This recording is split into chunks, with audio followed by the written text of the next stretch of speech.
guys, good day sa ating lahat. Welcome back sa ating channel. So, ngayong Christmas ay magkakaroon tayo ng gift giving dito po sa aming barangay. So, dito po ang De Vera family ay mamimigay ng konting regalo sa mga kapitbahay namin dito sa mga barangay po namin dito sa Asinggan, Pangasinan. So, yung mga bibigyan namin ay nandun na sa labas. So, tara! So, ito yung mga pamerienda. Bato may gulay pa. Tanggalin natin to.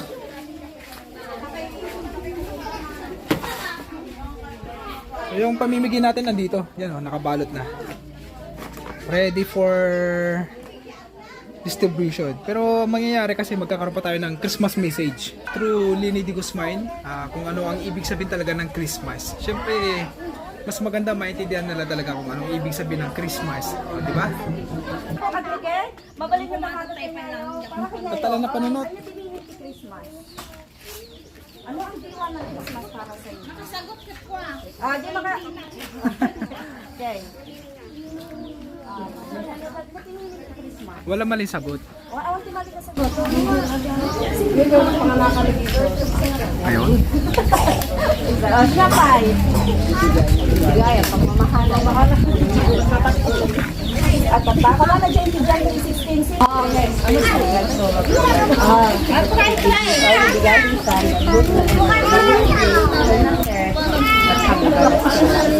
Yung bigyan ng jacket yan. Tagalog.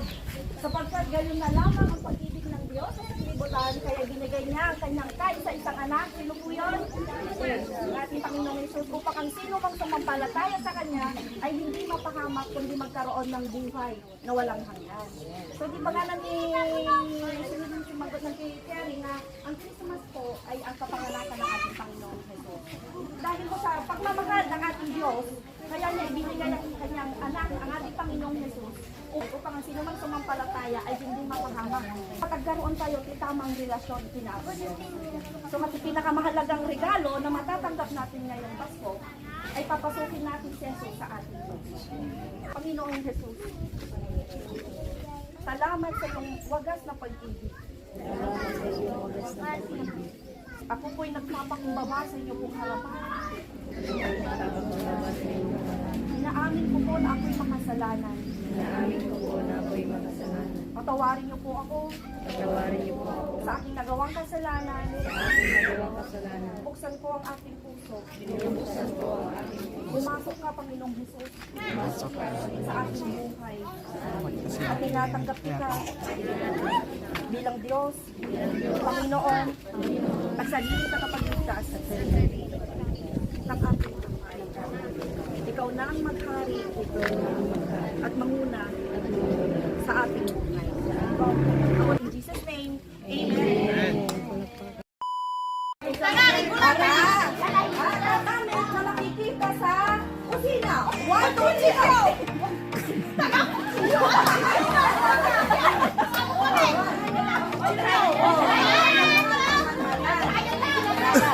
Dekorasyon sa Pasko. 1, 2, 3, go!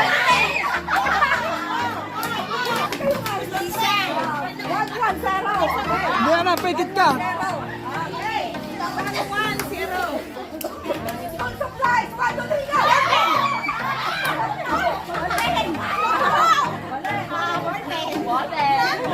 Yung iba, nagmagawa ng strategy. Wala pa yung tanong, mag-uusap na. Prutas, saka kami.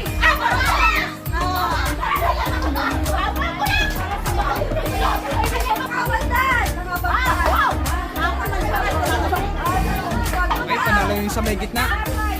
Yung nasa gitna sila yung panalo. Yan, may 20 pesos. 20 pesos. Alright. Mga bata naman ngayon. Syria.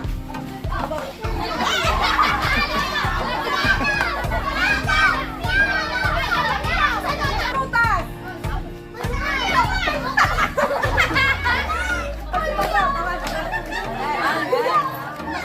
Gulay. 1, 2, 3, go! Hayo!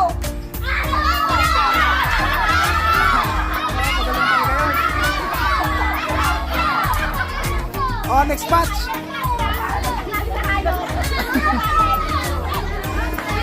Ayan na, magbibigay na ng 20 pesos. pesos. Gusto ko din pumila dito. So yan, mag-share po tayo ng blessing. Blessing po yan. Mag-share lang po tayo. Yan po ang tunay na diwa po ng Pasko. Share love, share blessings. So, ito yung tinatawag nating gift of givings. Yan. Malit na bagay lang yan, 20 pesos. Pero, napakita lang natin yung spirits ng yung tunay na espiritu ng pagbibigayan this Christmas. Yan. 20 pesos. Thank you po. Merry Christmas.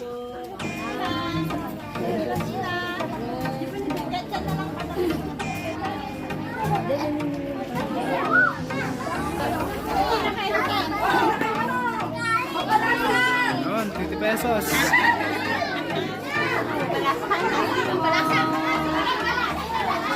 Ibig sabihin ng babalasang, ano yun? Mga dalaga. Mga dalaga daw.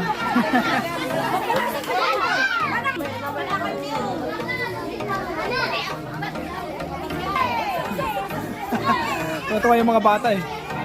Tuwa sila.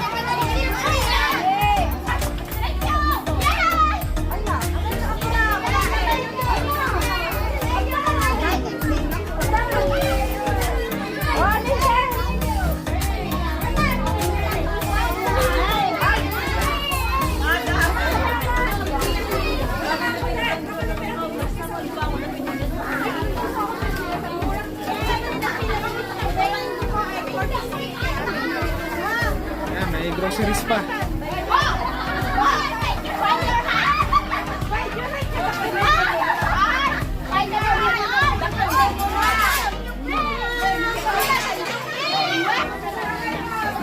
Yun. Tanggap na. Yan naman po ay kunting tulong lang. Kunting sharing ng blessings. Yes. Ayan. Blessing niya eh. Pag ikaw may na-bless, share mo din yung blessing.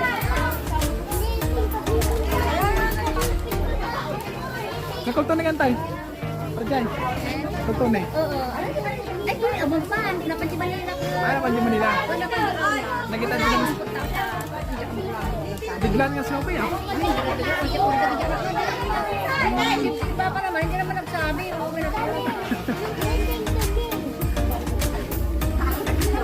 Nakita lang doon, nabasa. Nabasa ang dito.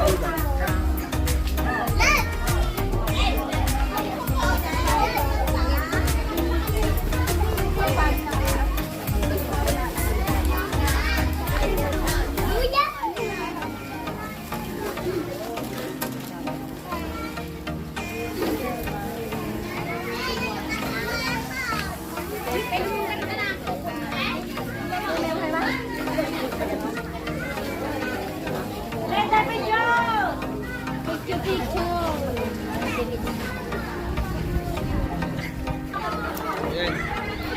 Share your blessings.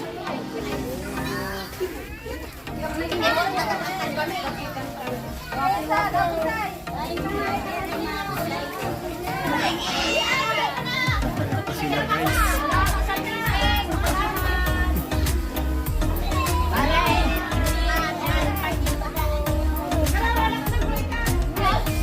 Nanay sumasak.